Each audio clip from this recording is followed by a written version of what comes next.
Hello, আসসালামু আলাইকুম everyone. কেমন আছেন সবাই? আবারও চলে আসলাম নতুন একটি ভিডিও নিয়ে। আজকে আপনাদের দেখাবো একটি প্রাচীনতম নিদর্শন, ঈশাখার তৈরি সেই প্রাচীনতম কেল্লা। কেল্লাটি অনেক পুরনো। ঈশাখা তার রাজ্য সংরক্ষণের কাজে এই কেল্লাগুলো ব্যবহার করে থাকতো। শুধু নারায়ণগঞ্জে নয়, আরেকটি কেল্লা আছে মুন্সিগঞ্জ সদরে অবস্থিত।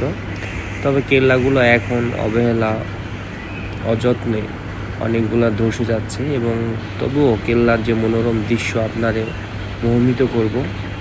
আপনি বলতে চাই, আপনারা একবার এই কেল্লা আসবেন, প্রাচীনতম নিদর্শনগুলো দেখে যাবেন। আপনাদের মনে ভালো লাগা কাজ করবে, এবং কেল্লার আশপাশের যে মনোরম দৃশ্য সত্যি অসাধারণ, আপনাকে মুগ্ধ করেই তুলব। যারা প্রকৃতি প্রেমী, প্রকৃতি ভালোবাসেন, তারা অবশ্যই আসবেন। ভালো থাকেন, সুস্থ থাকেন। টাটা, দেখা হবে পরবর্তী ভিডিওতে।